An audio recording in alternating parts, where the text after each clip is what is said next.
top wedding items you're going to spend on your wedding day.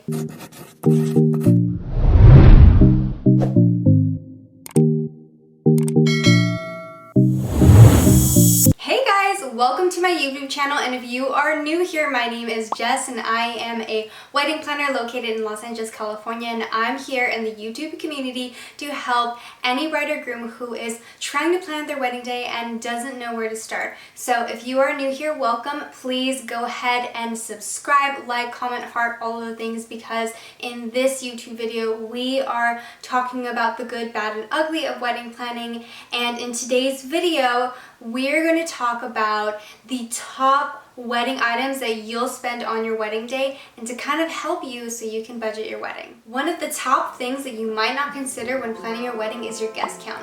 You'll be inviting your parents, friends, you'll be inviting aunts and uncles that you haven't spoken to in such a long time, or due to the pandemic, you're probably condensing your guest count and keeping it very, very intimate and small. And although that is an amazing idea, even if you're thinking about whether you would go and have a small intimate celebration or you would have it huge, because maybe culturally that's not going to work. It has to be a big celebration, and I totally understand it. I would highly, highly consider how much money are you spending per guest.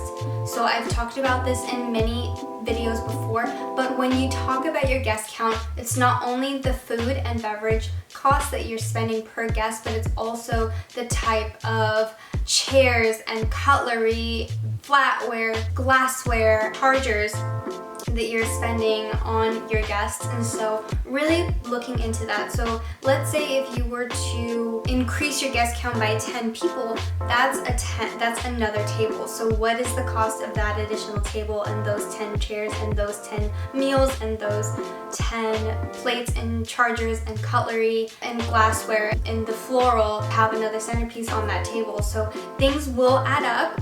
So make sure that you understand that your guest count is a huge, huge part of the budget, because the guest count, without the guest count, you need to know the guest count. So play into understanding that the guest count is very important. Talk to your fiance about the guest count and your parents if they're paying for the wedding, and to really understand the cost of that.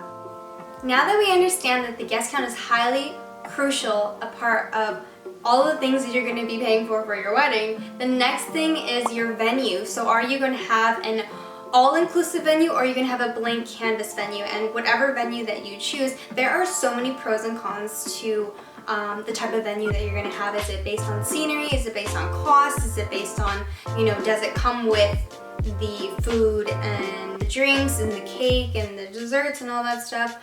Or are you having to outsource and bring in all of these vendors? Another thing that you might not consider with the venue and talking to them is what are the hidden fees that are a part of the contract that may not be talked about during your initial consultation with them. So it's really, really important to see, are there certain hidden fees that you should be aware of if you increase the guest count, if you are you required to work with a certain amount of vendors?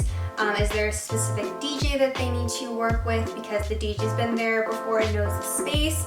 That is an additional cost that you might not think of, because instead of you paying for a certain DJ within your budget, you're actually locked into that DJ with that rate. And so that's additional costs that you might not consider when planning your wedding. And so with the venue, those are certain things that I can think of as far as, should you go with this type of venue or this type of venue? And so when you're choosing from A to B, there are certain questions that you definitely need to ask the venue manager, because at the end of it, when it seems like this option might be a little cheaper, the other option was actually a lot cheaper, because of the fact that there were certain hidden fees that you might have not been aware of when you signed that initial contract. So another one that we're all aware of is food and drinks. That is a huge part of the wedding budget, and like I said, whether the food and drinks comes with your venue or not, knowing the price per head as far as what you're paying for per meal, and also considering that you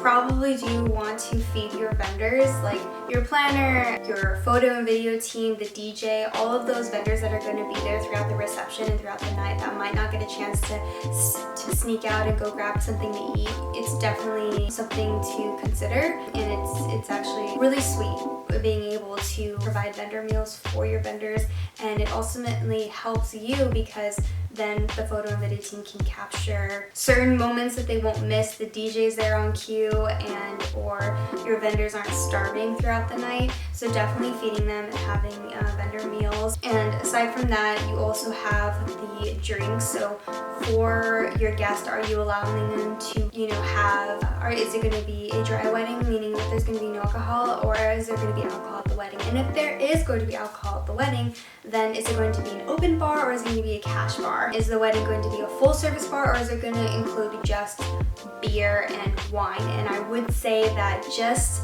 offering only the basics is something that guests are happy with. If you want to have signature cocktails and you want to have, more options, then you can definitely do the full service bar, but definitely having like a bartender that provides all of those drinks will definitely help you. That way you're not having to outsource them and deliver them to the day of, and you just really want to be calm and relaxed and not so stressed out. So I would suggest hiring a bartender that's able to provide all of those things for you if it's going into a blank canvas venue. But if it is for a venue that already has all of those things, then kudos. So aside from the food and the drinks is also dessert. So does the venue also come with cake? Cake is something that a lot of venues that are all-inclusive do come with, but if it's an a la carte venue, then you do have to outsource to a different company that has cake. And with cake can be intricate, and if it's intricate, it probably costs more, but if it's simplistic and your florist is adding in flowers into there, then that's also something that you can do. But with that, a lot of people are actually not gung-ho, I would say, on cake. So a lot of couples now are actually doing dessert bars, and so with that you have cookies, you have macaroons. Somebody correct me in the comments.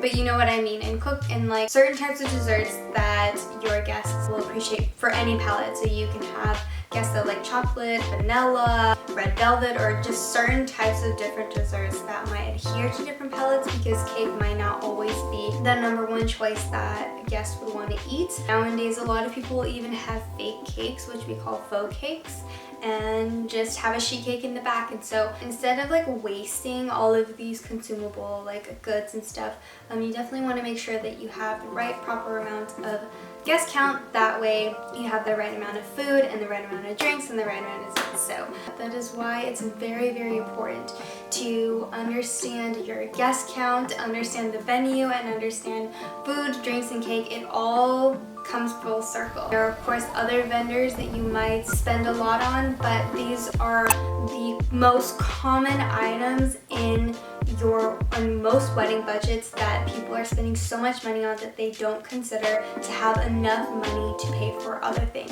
So these are the top things that I recommend that you watch out on and you really kind of keep a key eye on as far as what you're spending into that, because if you spend way too much money on the venue and it happens to be so much higher than anything else, then that cuts down on you having great vendors, or you being able to hire certain vendors that you wanted to work with in the first place, or you just going over budget in general. So if your initial budget was, XYZ, and you're actually double that, and that was something that was completely unexpected. So make sure that you look at all 4 of those things, because I promise you that will make your life so much easier. You will need to look at those things, because if you don't pay attention to the cost of other things, and that cuts down on things like decor and not having the wedding inspiration dream stuff that you see on certain photos that you would like to incorporate, and I think it really depends on exactly what your budget is. You can see so many different photos on Pinterest and they're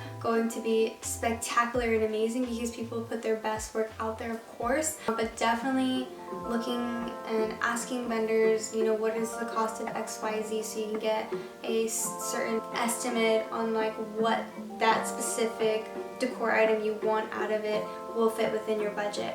And so making sure that you have enough room for those decor items, that you're looking into the guest count, the venue, and food and drinks. And then you should be well okay when it comes to the wedding budget.